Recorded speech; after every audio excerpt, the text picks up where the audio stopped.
I'm not going to say how much I despise Instagram, but we're doing this one more time.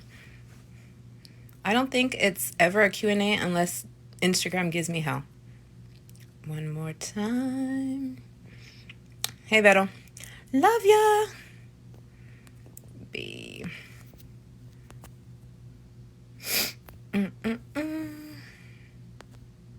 Hi, guys. Oh, my word. Yes, Instagram definitely has an attitude. I appreciate it. It's Friday. It's supposed to be happy. I don't know why that's doing that. Hi, Sarah. Bonnie. Barbie. Let's see. Hey, girl. Eliza's in the house. No. Welder made, what up? Hey, guys. How you guys Can you doing? guys We're see having her? technical difficulties, but we will work this Oh, out. my God. There we are. Yes, I knew we could figure it out. What Holy the crap. hell, man? I tell you, it is not a Q&A unless Instagram gives me, hold on, let me get down here with my tall ass, unless it gives me hell. Oh, my word. I am so sorry about that. I think last time we had to do that shit like 12 times. Oh, I'm Either way. persistent, man. I don't even care. Hell yeah. I'm super persistent. I know you're persistent. Oh my God, you guys. So thank you for joining us on Welding Women Syndicate. We have Barbie the Welder. I'm so excited, dude. I even have a script because I know we have 1 hour. So without further ado, welcome. And I appreciate you taking the time to talk to us. Oh, I'm honored that you want to talk with me. Thank you. Oh, you're so cute. I love you. Oh my God. Okay. Okay, you guys. So I know you've gone in depth about your background and your welding and fabrication and you becoming a sculptor, but could you just do a little brief history on you, how you got into welding and fabrication, how you earned your journeyman status with sheet metal and iron plate, and now is a world-renowned metal sculptor? Oh my gosh. So I found welding through a movie, and no, you sick bastards, it wasn't Flashdance. Oh, I know, right? I get called Flashdance every now and then. I'll own it, whatever. I can dance, but not like that. Who cares? That's sexy. Weld my own pole. Okay, we're going off track. Squirrel. So I did find welding through a movie, Castaway, starring Tom Hanks. Watched it, was absolutely in the midst of depression, like miserable point in my life. It just spoke to my soul. I knew I needed to be a sculptor, which made zero sense because at the time I didn't think I had any artistic talent other than I'm really good at making box forts and pillow forts, like crush it with them, right? Right. But yeah, just like zero evidence whatsoever it would be successful. I didn't have any money to like go to school or anything else like that. And so it was just like this far-fetched idea, but I just, inspiration strikes me from everywhere. And just for whatever reason, sometimes we listen, sometimes we don't. I know, right, Wilson? There you go. Yeah, I just, for some reason, I dug in like a tick and, persisted. I did go to school at BOCES, which I'm deeply grateful for. It took me 9 months or so to save up to be able to afford it. Got hired at a local custom factory. I had the best teacher ever, right? Like, had the best teacher ever. Thank you, Jim Ostrom. I appreciate you. Then got hired through Jim's insistence, like, for me to go and, like, apply to this shop, which I did not want to go and work for the man again. I just have a whole backstory about that. I was like, I was working for myself, making nothing but happy ish. Did get into the shop. It took me, I actually got laid off, I think 8 or 9 months into working there, which that was huge. Just crushed me because I just knew I needed to weld. Got called back 10 months later. And then about 4 years later, earned my journeyman in sheet metal and iron plate. And then once I got that done, I ended up quitting the job and going full-time as an artist September 1st, 2014. This September is 7 freaking years I'll be full-time as an artist. Yes. That's so dope, dude. You know what? And okay, so I asked this. There's a method to my madness. I guarantee it. I So love madness. We're me too. all mad We were just here. talking about that dysfunctional part. But Oh my okay, God, so yes. I have actively like stood up for you in a bunch of shit. I've left groups, women groups, unfortunately, where they basically said that you're not qualified to call yourself a welder. You're just an artist. So with that type of like badass background, what do you have to say about that? It's none of my business what other people think of me. And you don't how do you get yourself in that mindset to like not even give a I was gonna say a fuck. Sorry guys, maybe If I have anyone the has worst been mouth. around me, they know I But have a mouth of a trucker. I know, same here. I go, how do you get yourself into the mind space of not worrying about what other people think Oh about man.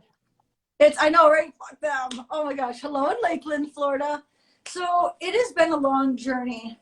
And what had happened was, as my, oh, hell yeah, proud of you, scary mommy. Oh, I'm so proud of you. She just got her welding certs. That's Oh, that's awesome. badass. Congrats. Um, so in the beginning, like I cared what everyone thought about me, like going way back. And like that's, oh, I love Stephanie. I'm gonna squirrel out here because I love talking You're with people. fine, So this dude. is You're exciting. totally So fine. thank you for giving me this opportunity. I New appreciate Zealand, it. dude. You just got some love from New Zealand. That Oh, is so cool. that is awesome. So Squirrel away. I I do the used same to thing. care what everyone thought about me, and my whole life was just like, oh, what will they think? And what, and I was effing miserable. There's just Right. so much that we're put like somehow society puts on us that we need to give a shit what other people think of us, and I think it stifles so many people's essence and who they Yeah. are. The less you care about what, and listen, we need to respect people. I'm not saying like Right. disrespect people. I'm just like, fuck bitches, get money. You know what I'm saying? But it's just, That too. No, yeah, that's true, right? Because it's just like, yeah, because, yeah.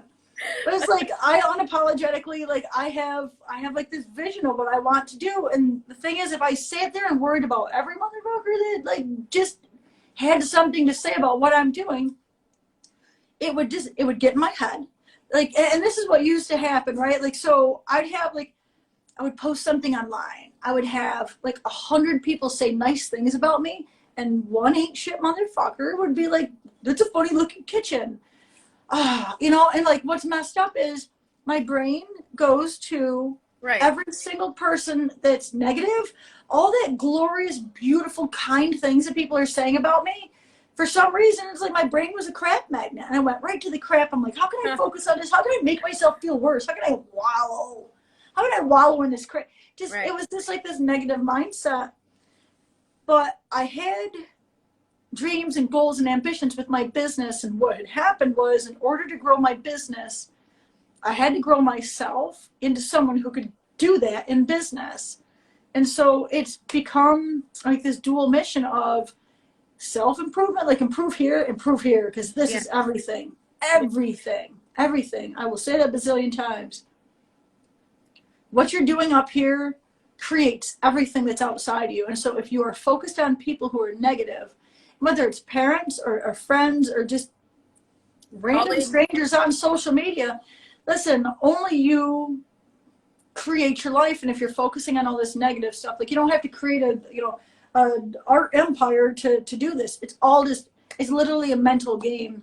I call it mumbo jumbo. Like it's a shit that our brain just is whatever, like just something. It's like I'll like go to the store and like not push the cart all the way back in the cart corral, and mumbo jumbo is just like, you're such a scumbag. Like you really can't push that all the way back into the corral. And it's like, okay, so like I definitely am not a scumbag. Go back and fix it, right? But it's also just like it's what we talk to ourselves and what we allow ourselves, Yes. because allow ourselves to tell ourselves. Because if you were to call me an ain't shit motherfucker, like I would get mad, you know what I'm saying? But like I say it to myself all the time, like used to say it to myself all the time, and not even bat an eye. And it's like we say stuff to ourselves that we would never let anyone else say to us. And so it's something that we really deeply have to pay attention to. It's old school, like garbage in, garbage out. And so if I'm telling myself negative stuff is coming out, like in what my thoughts are, which is going to create every relationship that I'm in, Mm-hmm. And it's going to create everything. So we literally create what our lives look like. And I know people hate me when I say this. It's not my business what you think of me.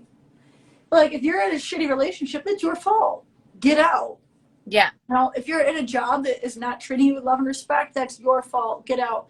Yeah. Stop blaming everyone else outside of you, because you are the one that made the decisions and had the thoughts that put you where you are. Yes. You know, walk, kick rocks. Can't stand when they leave the car in the parking lot. I You know, right? stupid Such a squirrel. scumbag. No, I put the carts back. That's literally the first thing that came to my mind. But also, I am the person that used to play shopping cart derby, and that's a story for another day. So I love it. a Okay, so little bit of both. you definitely have a colorful background, and one of my girlfriends. No, this is the reason why I definitely like resonate with you. So I have like freaked out above all the people that I've interviewed. I just got a certain excerpt from the book Fuck You Fuel, and Vero, hey Vero Weld's on here. She sent it to me, and one of them it says, there's a bunch of quotes in it. So where were you at when you wrote this? Like, what actually? One day you had that epiphany, and you're like, I'm gonna write this book. Where were you at when you wrote this book? Like mentally, where was I at? Because I was physically at my house when I wrote it. Not physically, mentally. What happens is this. Like I said, as I've grown myself as an artist, I've had to grow myself as a human, and both like just kind of like they stack on each other. And the thing is, I've been using Fuck You Fuel almost all my life. Right. And just didn't understand what it was. Didn't understand how I was doing it. And it dawned on me, and I'm trying to think of what situation I was in. Like, let me come back to you on that one, because I can't remember what I was in where I actually realized it was just like, this is literally Fuck You Fuel. And I imagine it was like within probably like the last 2 years, and probably something on LinkedIn. Oh, no, because that just happened. And and listen, I write the book, but I constantly have to go back and think about these things and probably reread my own book, because I've continuously, and like, we're going to have obstacles all our life. Right. It's, and this is a quote from another book that I wrote, or I read. I didn't write it. Don't be a person wishing for no obstacles in your life, because there are always going to be obstacles. Like, grow yourself into someone who's good at overcoming obstacles. I believe that book is called The Obstacle is a Way. Cannot recommend it enough. It's Stoic philosophy. Ryan Holiday. He's written, there's 3 of them that are just, if there's nothing else in the world, don't read my books, read his. So much better. The obstacle is the way, stillness is a key, and ego is the enemy. 3 Stoic philosophy books. Those 3 right there are amazing. But back to the Fuck You Fuel one, it was just, oh man, I've just faced so much hardship in my life. So many F's to give. Hi, Sarah. Oh my God. Oh, so awesome. But it's just, I had a situation where I was in, like, the one that really stands out, where I mean, like, I was mentally sick and still used this shit. Like, just not a healthy human being. I've gone through massive, I'm an overachiever. Hooked on Coke, freaking loved it. With all due respect, way overdid it, right? I don't recommend it at all. Ended up in the hospital. I knew I needed help. I went and got myself help, got in the hospital, went to the mental hospital after the regular hospital, because I was so effing angry at myself for what I had done. Just hated myself, and just it came out in like Hulk strength. And it was like they were tying me to gurneys in a straitjacket and leaving me in a room screaming, like, just like, no shit, like opposite of who I am today. Mm-hmm. But it's who I was for a while, what I went through. In that time, like, they kept doping me up. I get Thorazine shots. They kept doping me up on the stuff because I was dangerous. I know, cute little me, right? I'm just kidding. Small but mighty. They kept me doped up, and I hated it because I couldn't think straight. And I was trying to, like, literally, physically, like, trying to think, and just shit's not firing, right? And at one point, I said something, because I had a head shrinker while I was in there that was, like, the guy that was in charge of my overall whatever I was doing, and then he would talk to other doctors or whatever, I'm not sure, but it's a little fuzzy. I went to him one day after one of our meetings. So we have like group meetings and personal meetings. And so when am I going to get out of here? Because I really want to, like like I've always been afraid of them. Like, so when am I going to get out? Yeah. And he's like, you are never getting out of here. He's like, you're never going to get out of here. He's like, you're pretty much here for forever. No way. Fuck you and your stupid ass bow tie. Right? Like, and I didn't say it to his face, but in my head, it was just click. Fuck you. Watch me. And I don't know if I freaked out that day. Like, I definitely was on Thorazine another time. Like, I somewhere after that. But what happened? When you come off of Thorazine, like, it's fog. It's literally just, I'm in a chair, like, in this. Someday I'm going to have a fucking movie about this so I can paint this picture, right? But I'm in this chair in, like, this living room kind of thing, which there's 2 living rooms. It's been the doctor's office thing where you get your medicine, and there's just a bunch of people like just lounging, or not lounging, but just like zombies. It's just a bunch of zombies here, and there's zombies there. I remember sitting in this chair, and this cat sits down next to me, and I don't even know how I was able to speak because I was deaf. Like I said, I was gummed up. And I told this dude, and I was like, the doctor said I'll never get out. And like, this is someone, like, I had talked to this guy before. He actually, like, I love people. He actually was escaping, like, on the weekends, like climbing over the wall somehow and then coming back. Mm-hmm. And I probably owe this guy my life, who he has lost his since then, but I hope someday to meet up with him again. He took me by my hand and walked me over the wall, and on the wall is this poster. It says Patient's Bill of Rights. And he takes his finger and he pokes it at one of the things, and it says something about, if you need a lawyer, you can call this number. And he's like, call a lawyer. He says, tell them what the doctor told you. He says, you'll be out in a couple of days. And that's exactly what the fuck happened. Now, I don't understand how it worked because, like I said, fuzzy, but within a couple of days, I was living with a family that I had known through AA, mm-hmm. that I wasn't able to live on my own. Right. I laugh about this. It's not fucking funny, but I laugh about it today. Wasn't able to live on my own. This family took me in, and I'm not sure exactly how long I lived with them for, but lived with them for a little while, and that's how I got out of that. But yeah. that dude telling me you'll never get out, just flipped a fucking switch in me that was just like, fuck you, I'll show you. I think a couple years later, I was on, like, they had me on medicine the whole time. A couple years later, they, awesome, 16-year-old apprentice, freaking awesome. Hello. Badass. Yeah, fucking finding welding so young. I'm excited for you. The future generation. And I'll stop swearing now. That's a lie. It's a lie. That's a lie. If she doesn't, I will. Sorry, guys. I know, right? Just, I want to put your earmuffs on if you don't like swearing. I know. Censor. Yeah, so like a couple of years later, I was on medicine that whole time. Like, they'd put me on, and I was on a bunch of different medicine just because of how I gummed myself up. Right. My choice, my fault. But called again, like, was seeing a head shrinker at the time, and was like, hey, like, when can I get off this medicine? And was told again, you will, dude, I am definitely one frontal lobotomy shy of One Flew Over the Cuckoo's Nest.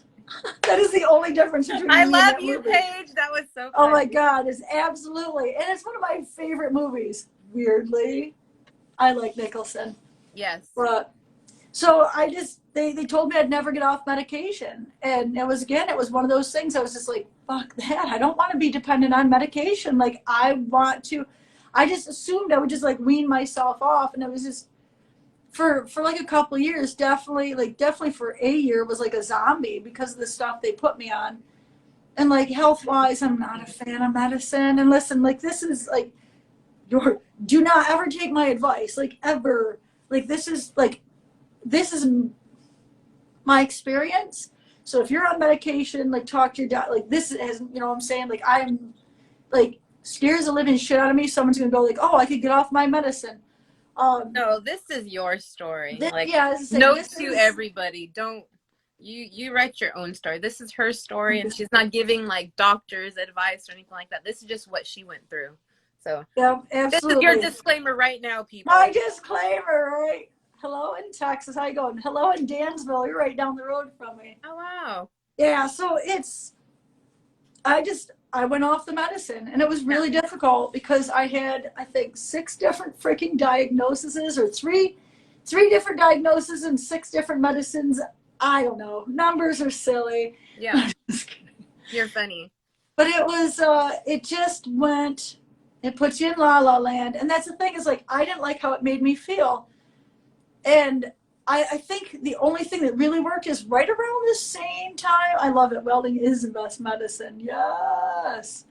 Here's what happened though, because I think it was a collaboration of many things that happened all around the same time. So Yeah.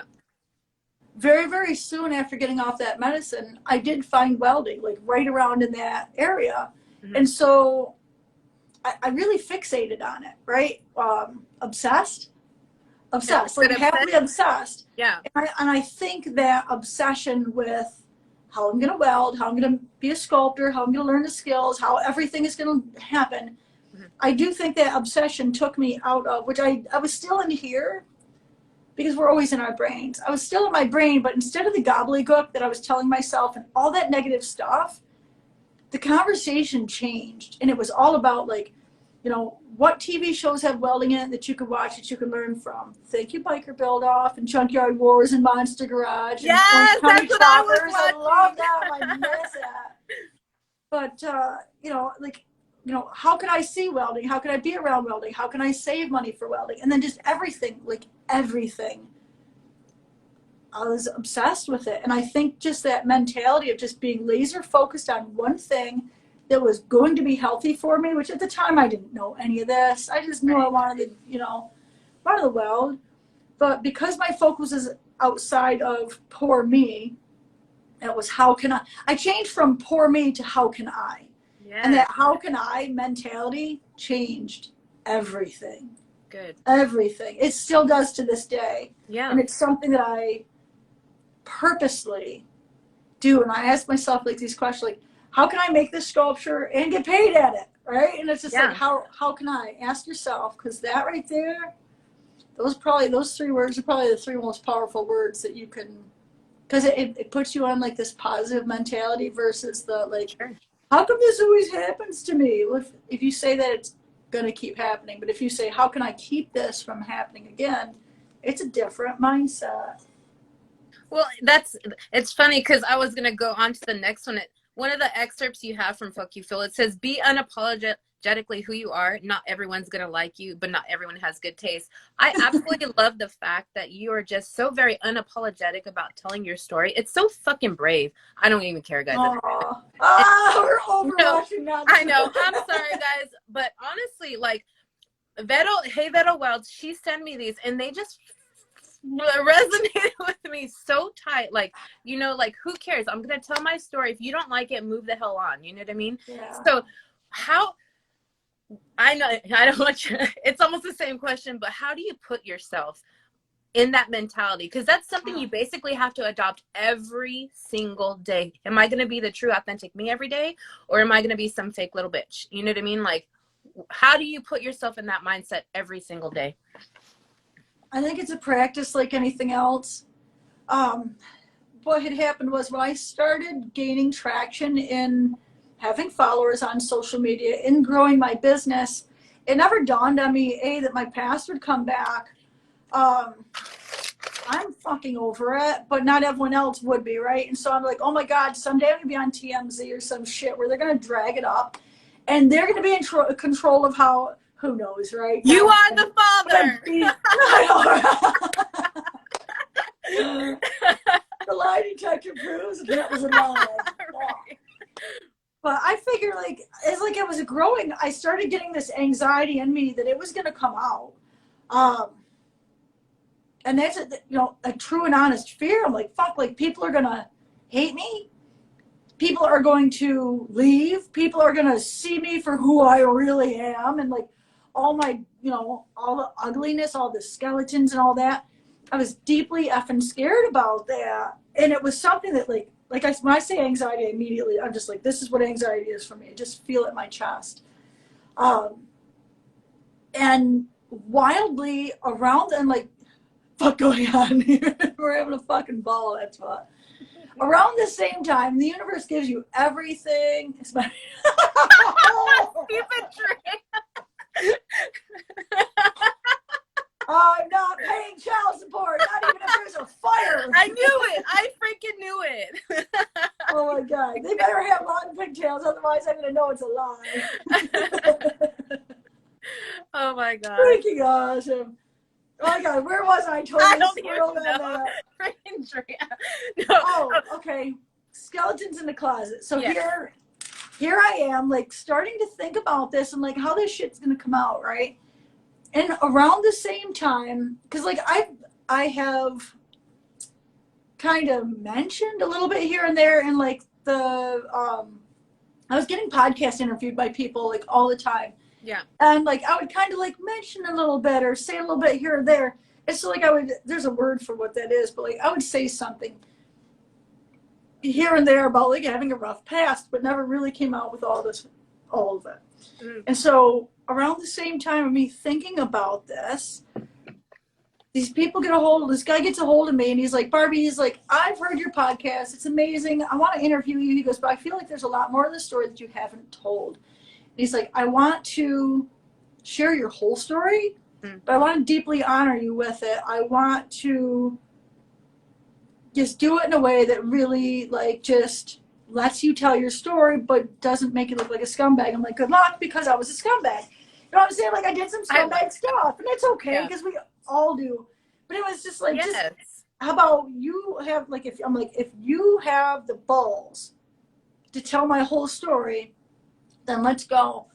And we did a podcast interview, and he like, it was 6 hours, I think, where I told my story to him for 6 hours. He broke it down to I think an hour and a half. But I told everything. I looked at it this way. I was like, you know what? If I tell my story, it comes out on my fucking terms. And the thing is, again, it goes back to, you know what? If people like, yeah, I'm going to lose some followers over that. People are going to be like, oh my God, she was a coke addict. You know, I sold coke also. I wasn't just an addict. The intention was to be a coke dealer, but I fucked up and broke rule number 1, which is don't get high in your own supply. Like, totally. Rule number 1. You know? Love it. But it was, you know, like, yeah, I'm going to lose some people. Well, fuck them if they can't take a joke, right? Like, I'm not for everyone. And how damn boring would the world be if we were all the same? And here's what's messed up is there's a lot of motherfuckers out there that have the same story as I do and don't have the courage to say it, and they're still having this anxiety and this fear. And the thing is, it was scary as shit. I did cry a lot. Like, 1, telling the story because it's fucking painful. And 2, I was scared to death the day it came out. I wasn't on social media for like 48 hours. And then after it came out, like the outpouring of love, it was just like, I had so many people be like, you know what? Me too. Me too.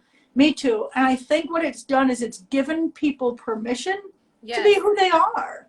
Yes. They don't have to, you know, because like what happened is I was so anxious about the fear of that, like fear of people finding out, that like when I finally did tell my story, it was so uplifting, or like they took all the weight off my shoulders. I'm like, I'm out. Like this is who I am. There's nothing that anyone can say or, you know, say about me that I already haven't said about myself. Right. You know, I can't cook, so don't be saying why aren't you in the kitchen? I can weld you a sandwich. Yeah. But I will probably burn that too, right? No, you just say what I say. I just date properly because I don't fucking cook either. No. That's exactly it too. I'm like, I either date someone who likes to cook, I'll hire a chef. I don't give a fuck either way. Hire a chef, yes. Hire a chef. I like to eat good, right? Like, okay, I'm small, but I love to eat hate to fucking cook, dude. I'm just saying, I fucking hate it. Yeah, same. I'm not, you know what? Like, cooking is an art, and I just am not in the position to want to take the time and cook. Same. And get the art. Now, every now and then I will like fuck up a good bag of popcorn.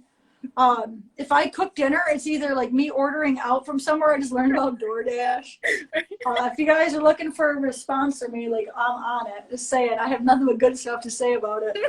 Rodney was an amazing delivery driver, and I got sushi in my redneck town. Love it. You know what? I think it's interesting how we have to keep on eating our own words, being apologetically who we are. Don't you realize that how many times we have to actually take our own freaking advice? Like almost on a daily basis. I'm telling you, I will give my girlfriends advice and they're like, maybe you should actually listen to what you say to us. Hey, cook for me too. It's called a mirror image. Right. And I find that when I live stream, like I'll have a subject, like I'll wake up and I'll just have something that's on my mind or something I just whatever. Yeah. And I'll get up and I'll do a live stream about it. And literally, like as I'm talking, I'm like, listen, people, this is what happens to help you with an EA. But yeah, I find the same thing. And that's what I'm saying about going back and reading my own book. I had a situation come up, God, I think it's a few months back now, and just time gets away from me. But I've been working my ass off, and my credit's like excellent. Got a little bit of money in the bank, and I'm like, I'm gonna go get a loan for a truck. I'm driving a 2008 GMC Sierra, and like the wheel wells. I'm from New York, so the wheel wells are like Pac-Man. Like the wheel wells are gone. Right. It's rusty. Right. I have hit a guardrail with the front of it doing 45, so the bumper like looks like this, and then the back of it, like the hitch is like rusted off. I mean, like she's a beaut, Clark. I mean, that's my baby. She sounds beautiful. Time, right? It's time. And so knowing that I've got like 20% down on the truck that I want, my credit is fucking excellent. I've worked so hard for it. And I'm like, I found a truck that I wanted. It's goddamn glorious. It's got remote start. It's got the backup, whatever. It's got like no dust bunny. Like it's nice. Like the remote start's my biggest thing. Yeah. Like, I want heater seats and I want remote start. Like I'm in New York. Well, you're in New York. You absolutely. It's cold in the winter. Like I want to be a little bit bougie with my truck, and so I'm like, I found one. And it's glorious. And I go to my bank, who I lovingly have banked with for like friggin' 10 years. They've gotten all the money from my money. All that, like they're selling my money for interest all the time. I've hooked them fuckers up. And I go, yes, I would like to get the loan for this truck. I know my truck's only worth about $1,900 as a trade-in. I just paid it off. Aww. I just paid it off this year, like no shit. But I was just like, yeah, I'd like to take out a loan. And man, they were just like, oh no, girl, I'm sorry. Like even though like my income has grown and grown and grown over the years, I've poured every single penny from my business back into my business foundation, right? Like that's how I thought it worked, is like this is how you do it. What I didn't understand is they don't go off your net income, they go off your gross. Wait, no, opposite. They don't go off your gross, they go off your net. They basically were like, bitch, you need to go back on food stamps and get some help. I'm like, and I don't need it, right? Because like I said, I choose where the money goes, but they're like, you can't even get a damn loan. I'm like, I got 20% down for the truck. Like, right. What? It made me so fucking mad that I went home and I was just like, fuck these motherfuckers. Fuck them hard. I won't tell you the rest. Anyway. We got it. Got it, right?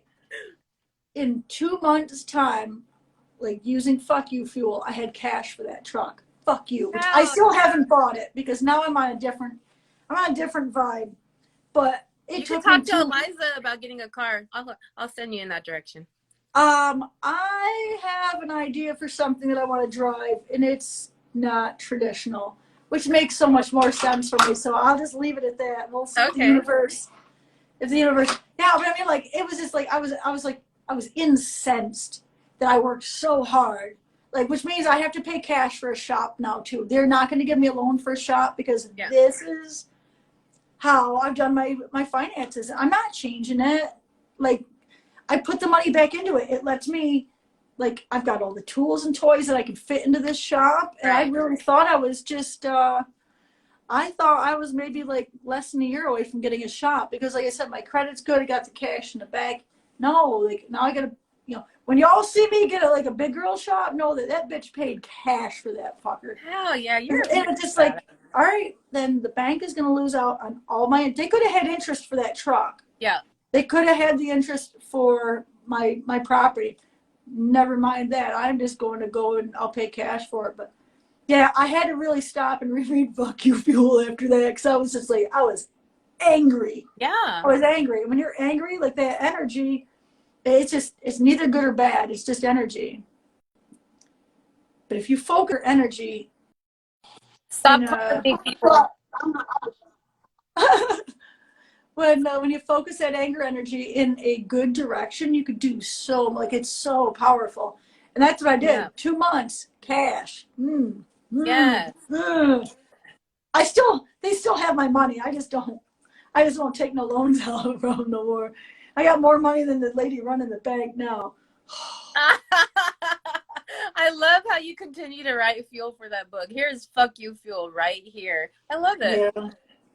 It's powerful because we, like, we're angry. Yeah. Like, as a nation, as a world, we're angry. We're angry that this person did this and that one did that. Like, you're literally, like, it's like going to the gas station, buying gas and pouring it out on the ground. You're wasting that fuel.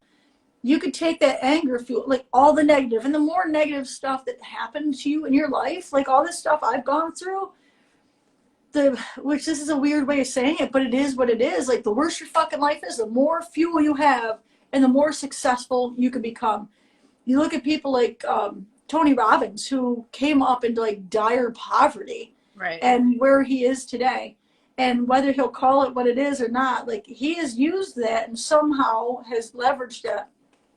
Powered by rage and fuel. And the thing is, like, in the beginning, like, when you say powered by rage, like, it's definitely powered by, like, it's powered by rage. It's powered by hate and anger. Like, I had an ex physically beat me up. And I was just like, fuck that motherfucker, because I'm going to get really damn, like, I'm going to do really well for myself. He's going to fucking regret every fucking moment of how he treated me, which is not healthy. No, but at the time, right. At the time, it's what got me through.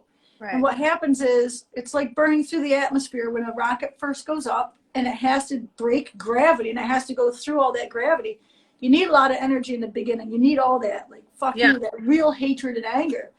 But the thing is, what ends up happening is, as you grow yourself, it literally just kind of dissipates. And then less and less, and eventually it becomes like, it's gratitude. You still need to tap into it every now and then, like the bankers, when they do that shit. I did it to myself, right? I can't even be mad. I'm like, she's just following the rules. And I'm over here I'm going to take my 2008 GMC that I own now, and I'm going to drive it through your front door, like, first instinct. All right? Like, I'm going to give you your truck back with interest. I love it. Didn't they have a story about a guy doing that, like, in I think that you're going to have that version right there, dude. Oh, good. Again, don't take my advice. I know, we're kidding here. We're here. But we're going to kind of change. We're going to kind of change direction here. We're going to go happy thoughts now. Sit. Oh, my God. Think. Yeah. We'll think. I don't know yet. Okay, so I have been a fan of yours for a freaking long ass time. And there's one sculpture, Hope, right? Love, Hope. And I've noticed that you have, like, a thing with, like, winged creatures, which is weird because every tattoo on my body has wings. So, yes. Oh, that's awesome. Okay, so the quote under that post, it says, you only need one person to believe in you, and that's you. Right? Yeah. So how do you freaking embrace that? I'm gonna tell you right now, I use that every day. Like, I'm gonna look in the mirror and be like, oh, you're a bad bitch. Even if I don't 100% believe it, because you wake up and you got a fucking mission to do, right? And I was like, I don't care if it's just go getting mail. I don't care if it's teaching. Whatever you're doing that day, you're like, yeah, girl. And you own that. And for the rest of the day, you've manifested that you're a bad motherfucker, right? Yeah. So, yeah, Killdozer. That's what it is, you guys. She's going to have the Killdozer. Get the freaking, get the wallet that says bad motherfucker on it. Yes! It's a wallet that says, it's a wallet that says bad motherfucker. Favorite movie ever, for one. Quentin, my boy. All-time favorite. Yeah, we go way back like car seats. Oh, yes, my boy. Call us. Anywho, but you definitely, I have this conversation with people all the time. You have to believe in yourself. I don't care what you're spitting out there, what you're telling other people. If you don't believe in you, the rest of it is bullshit. Yeah. So how do you The put thing is, yourself in that daily? if you don't believe in yourself, then no one else will. Exactly. And the thing is, in the beginning, like, no one believed in me. Like, everyone thought I was batshit crazy. And, like, looking back, like, the evidence was there that I was batshit crazy. I've got documentation. But totally just kept going because I knew it was right for me. Yeah. So the whole believing in yourself thing, like, it just, I really don't know how I did it in the beginning. Like, it was that, like I said, that laser focused on that one thing. I wanted to be a sculptor. Yeah. I don't know why I thought I had the, like, I really don't know. It doesn't even make sense when I say it out loud. I'm like, I don't even know how I had the balls to think that I could even do it, right? Right. But did. And like you said, like the mirror conversation, like, first of all, the first thing you need to do is look yourself in the mirror and be like, you're a bad bitch. Like that right there. Like, I love that. I have just different things I do. I don't even think about it now, but definitely, like, especially like with depression fucks with a lot of people. Music changes everything. And I will go back to, like, I'm going to squirrel out on you for a second. Yeah, do it. Back when I was in high school, like, I used to listen to this song over and over and over again that was about suicide. And, like, I was a suicidal teen. Like, just, I was for most of my life. But for whatever reason, that song was soothing to me. And it just, like, it just basically, like, co-signed my bullshit. And so today, like, I understand the power of music. Yeah. I think music is the greatest art ever. Just my humble opinion. And just music touches your life. You know, get yourself a playlist, right? That's what, right there. Yeah. Get yourself a bad bitch playlist. Who is the one that sings I Want It, I Get It? I fucking love that song. Is that it's not Sweetie, is it? Or is it no. Whatever it is. Who's it, you guys? It's a powerful girl song, but she's just like, I want it, I get it. She's like, that's like, I did that shit. I buy rings for all my girls. And I'm just like, that's the kind of shit, right? Like, find shit that pumps you up. Yeah. I have a playlist in my shop. I have a shop playlist, which I do 5 rings. Yeah, girl, that's it. There you go. So I think Ariana Grande. Yes, I love that one. That's just like my fucking hair. Sorry. That is just, it's so powerful, right? Like, I think it's on YouTube, and someone has to let me know if you can search it and find it. Barbie the Welder Shop Mix. That is my music that I listen to in the shop. Mainly, the first song on it is the one off of Beetlejuice I just did the video for the other day. It makes me fucking laugh. Right. It makes me laugh. It's I have to go over my damn playlist and look at it. Record this for me, please. The Banana Boat song is like, come Mr. Tallyman, tally me banana. It makes me laugh. All I think of Beetlejuice. Love that. I love that movie. And then the next song on there is Best Day Ever, I think it is. We're going to have the best day of my life. And it's just like, I have songs, like I listen to like these 3 songs in a row. That one. And then there is one that is a remix of, it's a dubstep remix. I have a variety of music that I love. Yeah, that one right there. Absolutely. The Tiny Welder. Absolutely. And, yeah, Belafonte. Damn, you guys are good. Yeah. Everyone's got all these great memories. I can't see shit. Sorry, guys. So, and then the next one's like a dubstep remix where they're like, it's called, starts with the P. Permanent. It's a dubstep remix called Permanent. And it's like, you've made it right now. And it's actually the hip hop preacher, Eric Thomas, I think it is. And it's like a speech that he gave, but they took it and made it in, like this dubstep remix. So it's like, you've made it now. It's time to make this shit permanent, basically. And it's like, it's just really powerful. And I love dubstep. And so it's just like, I'm in here and like the first 3 songs got me dancing. And I know I'm coming in here to have fun. Mm-hmm. I stopped calling it work. And this is recent, the Banana Boat. Yeah, you're welcome for the earworm. I'll play that shit. I'll play it out. I love it. I was listening to 50 Cent earlier. I literally have like this huge wide range of music that I listen to. Yeah. But it's, you know, I call it play now. Like, because I was getting frustrated. I look at the score. I'm looking at the ground because dude's on the ground. Like, look at. I've knocked him down. Okay. We're going to do some butt welds. Ha ha. Stupid. Literally. Wait for it, because you know that's gonna be a TikTok. Like, wait, they told me to do a butt weld. Oh, that's not what you mean. Exactly what I would mean, though. I love it. Yeah. Butt welds are the best.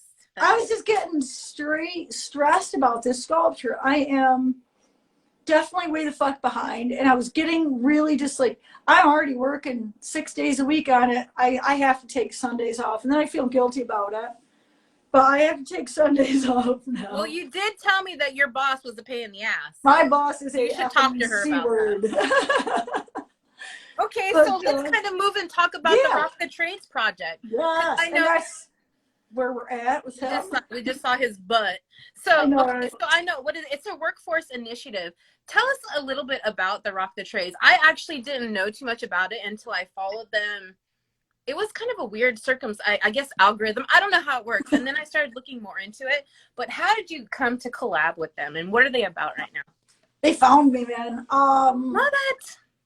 If I am not already blessed, God, it's just like one beautiful thing after another. And it's quite surreal to me. Like, it's quite surreal. Awesome. Oh, I'm glad. They're sending out free stickers. Let's start off with Welders and Tradesmen Love stickers, right? Yeah. So Rock the Trades got a hold of me, and they see that I am honoring skilled tradesmen, and I'm kind of showcasing the trades a little bit and letting people know like the opportunities. And they're like, if we, we've got a deal for you. And so they wanted me to make a sculpture, which we had no idea what it was in the beginning. It was crowdsourced. Thank you, everybody, for coming up with the idea. I'm going to beat your asses later. Right. No, I'm going to thank you again later, because this is really amazing. So they are a workforce development group that they are showcasing the skilled trades. They're honoring tradesmen that have been in the trades, and we're also showcasing the trades so we can bring new people into and show them the opportunities that are available in the trades. And it just goes way beyond money, right? Because we all know like the trades pays damn good money. It's easy to get into them.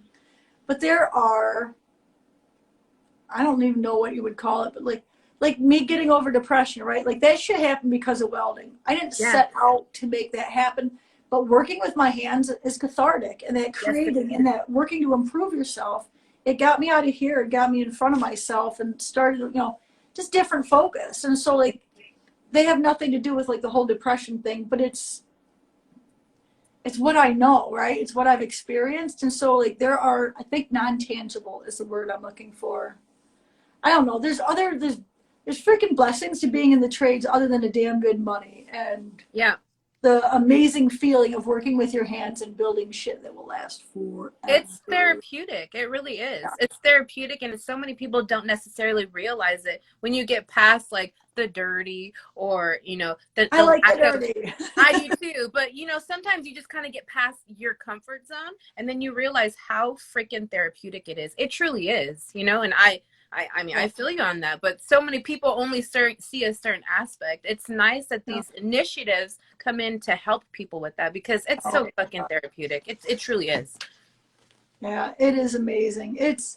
There's so many opportunities. And the thing is, it's like, you're not just a welder. There's so many different jobs in welding just alone, like inside or outside, like up on, building skyscrapers or tiny little like brackets. I mean, it's a vast career path. And it's amazing because like, dude, if you're a welder and you're bored, I think you're dead. I completely agree with that, dude. There's way too many avenues for people to travel than to be bored. If you don't like it, do something else. Be an engineer, be an artist, be a pipe welder, be a teacher. Like, don't come at me like that, because be a diesel mechanic. Like, there's so many avenues you can take when it comes to welding. Like, bored, maybe it's not for you then. Maybe you're dumb. It's because you're a boring person. Yeah, you're just boring. I don't get it. You know what I mean? Change the process. I don't know. Do it naked. That'll get fun. You know what I mean? Flash dance. I am not welding naked. Not even if there's a fire. There probably will be a fire. There's always a fire. There's always a fire. I know. Hold on. We are like 10 minutes. Oh my God. Okay. I have a couple of questions that I really, really wanted to highlight real quick from a couple of people that send them to me. So I have one from Cliff at O2 Armor. All right, you guys, I'm going to ask him. I promise. He wanted me to ask you. You seem to have had a transformational epiphany at some point.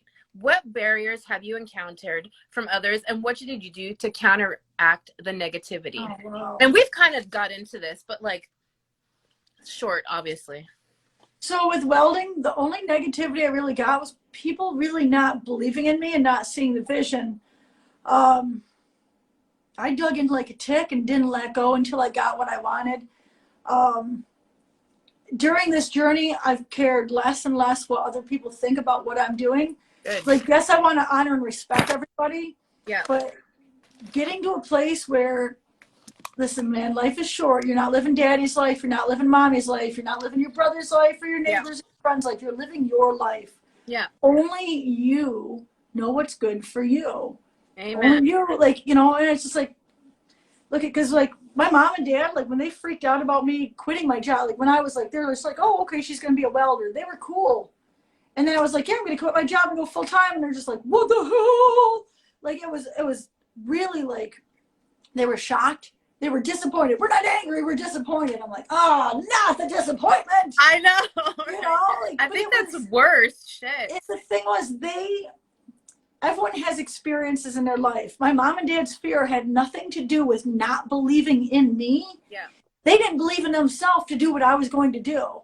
Yeah. And that's what we have to remember, is that when people speak to us about their fears or their insecurities, when they're like, don't do it, Barbie, it's a bad idea. If someone's telling you something's a bad idea, one, look and see what you're doing, you know, obviously. But I mean, if you're not going to hurt anyone and it's something that you feel is right for you, go with your gut feeling, right? Yes. It's never too late to work 9 to 5. And that's in someone's song. I don't know who it is. It's never too late to work 9 to 5. Go try for the business, try for this, try to whatever, what all the things are, like, Yeah. or even if it's a different job, like, look at, it's your life.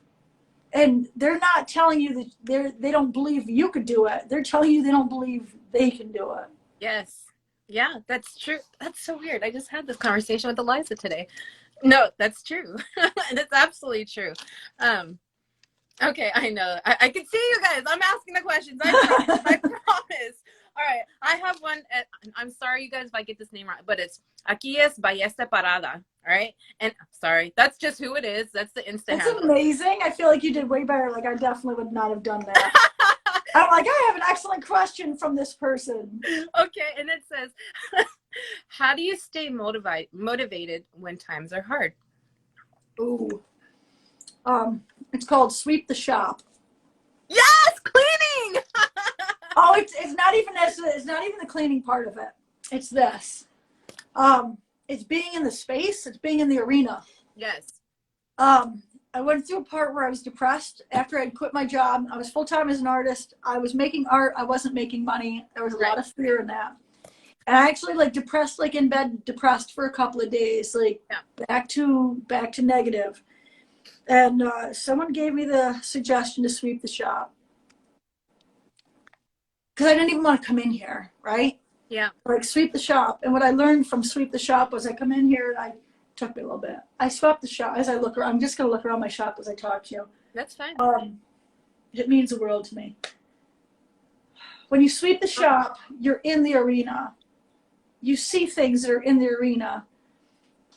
Sweeping the shop is like this mindless thing that you do. Yeah. You don't think. You just, I don't know, just sweep. Oh, there's a little spot over there. I'll get that. I can't believe you left that on the floor. And, next thing you know, you're starting to put stuff away, or you might see something, you're like, oh, the organization, oh, this would be better, this belongs over there, put the screwdriver back and all that stuff. And then next thing you know, you're looking at your art, and it could be whatever it is, right? Looking at your project. Yeah. And you see something that can be done in the project, and I'm just going to do this a little bit. And the next thing you know, you're you're back to it. But sweep the shop. It's doing that mindless stuff. Maybe you sweep the shop and don't do anything else. But you're getting back in the arena. And that's the thing, is the fear, just the fear. It's a lot of fear. Fear and anxiety and just, it's fear. It's the fear of failure. You're human. You're allowed to have fear. It was crippling. But just getting in and sweeping the shop, it's just, for me, is love. The shop is just utterly and complete love. And it's just like a giant warm hug in here, like with metal, but a giant warm hug. It just, God, it's like coming home. You know what I mean? And so like it just like then I felt depressed, but then it was like definitely it was like I felt guilty for feeling depressed when here I have this job. You know, it's just like it's this shit snowballs. Tons of fear. Yeah, it's absolutely. Hello, Tapani. How are you doing? Love it. Sweep the shop. And it's just it is. It's like sweep the shop and just get in and just start organizing stuff, move stuff around, whatever your arena is that you're playing in. Yeah. But this is like one of the biggest things. I really need to say this because it's been a fucking game changer for me. Is I don't work anymore. I play now. I'm a giant playful person, and Yeah. like I think we're all giant kids inside. Like you have a conversation with someone about farts. Like farts are funny. I don't care who you are. My mom's like the church lady from Saturday Night Live, but if I tell her pull, she doesn't like pull my finger. But if I fart and like laugh about it or something, she's just like, yeah, it's funny to everybody, right? So if you think work, you think like stuffed shirt, tie. Like I have to go do it, and everyone hates work. But the thing is, play is fun. And so I was getting a lot of anxiety about this sculpture. Like last week, man, I was just like full on anxiety attack, first time in years, because I'm freaking the freak out over how difficult this is and how long it's taking me, and like the looming date. And I have another sculpture that's supposed to start, and all the things. Fear. Yeah. I'm going right back to fear. Right. Hello, Ed. And I decided I'm not going to work anymore. I quit my job. I'm going to now play. I love to weld more than I can ever put into words. And it's like now I just tell myself I'm just going to come in here and play. And then literally just that one simple goofball trick, I'm like, I'm not allowed to come in here unless I'm playing. And I was getting like I come in here the first day and I'm like, dude, this is freaking awesome. Like it literally just shifted the universe for me. Yeah. And then turn around and like a couple days later I was getting a little frustrated over something. And I was like, girl, like don't take it so seriously. You're just playing. And like simple like that. And it changed everything. So everyone stop working. Don't go to work tomorrow. Go play. Because that way when something like heavy comes up, you can be like, you could play with the idea in your head. Or you could play with the design. Or you just, like play isn't so serious. And it just literally is a game changer, like mentally. And it's, again, like it's all mental. That is that's cool advice right there. It is true. We're our own worst critic. You know what I mean? So that's such a game changer right there. I'm going to remember that when I have to clean the house. Oh my God, play, right? So like stand across the room. I'm going to remember that the next time I have to go try to throw stuff in the garbage from across the room. Like, just find shit that's just like, this is what I do, right? Barbie says I don't have to, right? I gotta play. Now we're coming up to the end of our time, but I want to ask this. I want to ask you, what is your 2-year and 5-year vision for yourself right now? Oh, jeez, woman. I know. We're playing, Barbie. Remember, we are, right? Oh, don't take it so seriously. Oh my gosh, you learn so fast. I love you. Did you just tell me this was a game? I'm so proud of you. I love games. Oh, I do too. So 2 years is definitely the big girl shop, and I'm going to add a couple different industries into what I'm doing, and I will leave it like that. But definitely plan on rocking a couple of different industries to the fucking core. Cool. And 5 years is just more of the same. I love it. And I know you have a date with your jacuzzi. Well, I saw that earlier. I was like scrolling through. What is she talking about? So I was so excited. But you know what? Honestly, Barbie, fuck that. There was like nuggets in everything you just said right now, and hopefully we can maybe like do this again, maybe in 6 months, just to see like how we're playing, how playing's coming along. But I appreciate you, dude. Like you made me fucking cry. Damn it, I don't like that.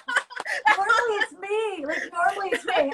I had a meeting earlier and I cried twice during the meeting. Dude, it's gratitude, right? But it's also that like attracts like, and when you, it's passion, right? At the end of the day, it's passion and gratitude, and the more, the more you can lean into passion and gratitude, and like that shit just happened. Like the gratitude, like when I stopped being so damn angry, the gratitude came in. And dude, you want to talk about a game changer? Yeah. You know, and we all have something to be grateful about. You can be fucking homeless and still be grateful that you have your vision. And also it was a couple of times. Right down the road from where I live, which is fantastic. Crazy. I own a house now. So weird. Oh yeah. Yeah. I've been there. Yeah, the gratitude. Start a gratitude journal or just do it in your head. Like wake up and before you get out of bed, before you put your feet on the ground, just think of one damn thing that you can be grateful for. And that's it, man, because it sets your mindset off in a positive day. Find good music. Make a playlist somewhere. Yeah. Music that makes you smile and or dance. And dancing is powerful. It's tribal as shit. And it goes back to our core and who we really are. Yeah. So find shit that makes you dance, man. I listen to my freaking Banana Boat song every morning and dance around the shop. That video is like me in my natural element, you know, and it's definitely, dude, find your vibe. Like find that positive vibe. Don't give a fuck what anyone says about you. It's none of your business anyway. Focus on what feels good, not drugs. Hugs, not drugs. Nancy Reagan this shit. Find the shit that feels good and doesn't hurt anybody, right? Like, how can you? I just read this last night. Yes. I'm not even kidding. I got it yesterday and I finished it this morning. And you talk about that. Like I was like, I did my freaking homework. And when I saw that, I literally have a list in my phone that I'm like, ooh, I don't know if it's the Hispanic side of me, but I'm always pissed off about something. So you know what I mean? So I take a little list in my phone. I'm like, I'm happy. I woke up today. I have a truck. My dog is dope. My kids are crazy smart. You know what I mean? Because that shit consumes you. So you definitely have to have a running list to just like you're switching that switch in your head. Like, stop being so freaking angry. You have so much to be happy about. A gratitude list. Definitely, it's a game changer. Yes. And now start a success list also. Yes. The gratitude list is one. Start a success list. Here's another, like, just a mental game I play. In 2015, I started a list of successes on my phone and my notepad. Yeah. I give myself trophies. Give yourself trophies. You deserve it. These are not participation trophies. Yes. These are fucking, you earn these. But every time you have a success, just put the year. So like, it started out at 2015. 2014 is my first one, technically quitting my job and going full-time as an artist. Congrats. Every time that I have a success, I go in that little notebook and I open it up. So I'm on year six years of running this. But, well, I know Barbie the therapist, right? It's non-traditional therapist. I prefer head shrinker. I'm just kidding. I got a big head, so thank you. Back to Beetlejuice, where he's got those little shrunken heads. I love it, dude. Oh my god. We don't want to start a list of the successes, because there are gonna be days when you're just your dick's in the dirt, you're upset, you're having a hard day. Yeah. These are the days when, if you can't sweep the shop at the very least, get out that list of successes and look through them, because what it does is, this is who I am. These successes, this is who I'm a successful person. It literally, just find one thing that you've been successful at, and even if it's staying alive today, then that's a success. Yes. You know, and there's some days where definitely that would have gone on my list. But find successes, and they don't have to be, you know, if you've got 10 followers on social media and you get a new follower, write down on your successes. I got one new follower. Like, start small, like any little tiny success, but you build in that mentality of, I'm a successful person. Here's a fucking proof. Here it is. It's right here. It's all, you know, let me scroll through it. I have to go for a while. It's a couple of years with it, you know. Yeah. But it's just, life is a mental game, man. It's figuring out games. Yeah. And that's what Fuck You Fuel is. It's a complete and utter, it's a game that we play. We're playing here, people. I fucking love that. That's golden, dude. And damn, that's good to end on, too. I appreciate that, man. Eliza, are you listening to this? You better get your success list going. You know what? I do this on different forms of social media. You make a fucking TikTok, you see it a year later on, you're like, I fucking did that. Yes. And you got something to add to it. You know what I mean? Yeah. You don't realize it till you come back to it. So that's golden, Barbie. Damn. Go back as far as you can think, right? Go I back as love far that. as you can think and just start the list. Go into your notepad, start a list. Go back and think of all the successes. Even if you can't think of the year, just anything you've had that's a success. Yeah. That way, it just, because it creates that mentality, man. We all need to have that positive mental attitude. We all just, dude, this creates this. Yes. I'm saying any way that you can strengthen this, man, run that. Like 5 minutes on this shitter, find something positive that you can read. You know what I'm saying? No, like Scroll don't read. through. We all do it. We all do it. Look at stop scrolling. That's my Stop scrolling through your office. boyfriend's shit on Facebook, your ex-boyfriend's shit on Facebook. I don't Find give something a positive to read, man. I get chefs. All right, I'm going to get in the jacuzzi, man. I'm out of here. All right, you guys. Thank you guys for tuning in. I so freaking appreciate you. I truly do. And I hope you guys enjoyed it tonight. And we'll touch base in a few months. But damn, dude, I appreciate that. Gems all over across the interview. All right, you guys. Thank you for appreciate you, everything. Thank sister. you for Thank tuning in. you. Appreciate you. Thank Have you a good guys night, so everyone. much. Bye. So sweet.